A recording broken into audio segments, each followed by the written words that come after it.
I was put on antipsychotics even though I was never psychotic. I got very psychotic when I quit. Now I am stuck with Zyprexa. Is there anything I can do? Okay, so Zyprexa, I don't even know how to pronounce. This is the European version of Zyprexa. So what they're asking when they say Zyprexa is the drug olanzapine, also known as Zyprexa. Now they're saying they were not psychotic. They got very psychotic when they quit. Okay. Again, the recommendation for whether you were psychotic or not, whether you had a blood sugar problem, whether you were sleep problems, whatever you were put on an antipsychotic for in the first place, including psychosis, that you evaluate how bad was your psychosis in the first place, or were you not psychotic? How long have you been on it?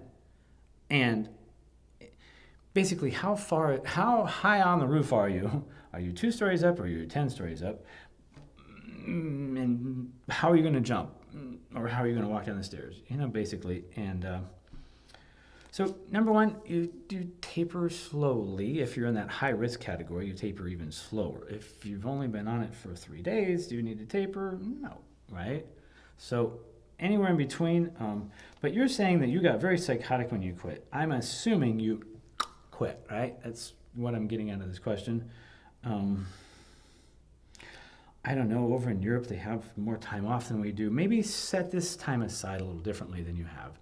Like if you're working and you can get more days off than us Americans usually get for this type of grieving, then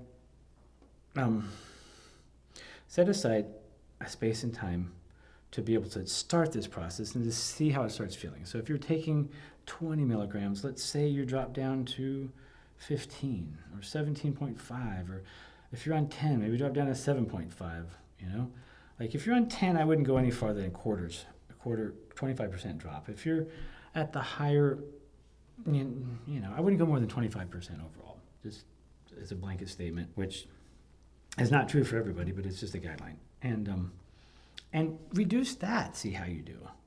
Like, you shouldn't be stuck on an antipsychotic just because you took antipsychotics, right? There's a way back out of this. You probably just might have to do it slower than you did. And try to find yourself on the Alternative to Med Center's Antipsychotic Alternatives page. If you put in Zyprexa alternatives, you'll probably see us on a search engine somewhere in the top 10. And there's information in there that alternatives you can do in addition to tapering slowly. I do want to remind people that don't take medical advice from people you're talking to or think you're talking to on YouTube. This is information. The information that I have for you is based upon seeing a residential population for, at this juncture, 18 years, and making some determinations that most outpatient doctors don't get to see, right?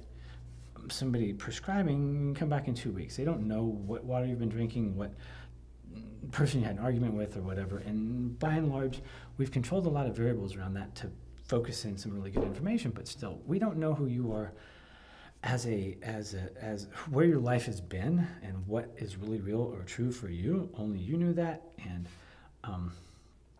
again, don't change any medications based upon what you've heard from us, or even supplements. You might want to get a practitioner even on those supplements before you start taking something that you have not been prescribed by someone. I do understand that there's not a lot of doctors that can guide you through this, and there's not even a lot of natural type-minded people that can guide you through this, and so you might have to experiment. I get that, but just know that we're not allowed to prescribe. We're not allowed to give medical advice through YouTube.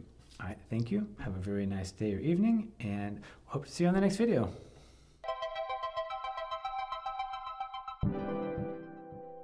Thank you for watching. Don't forget to subscribe to our channel. For information about Alternative to Med Center, give us a call at 888-984-9667.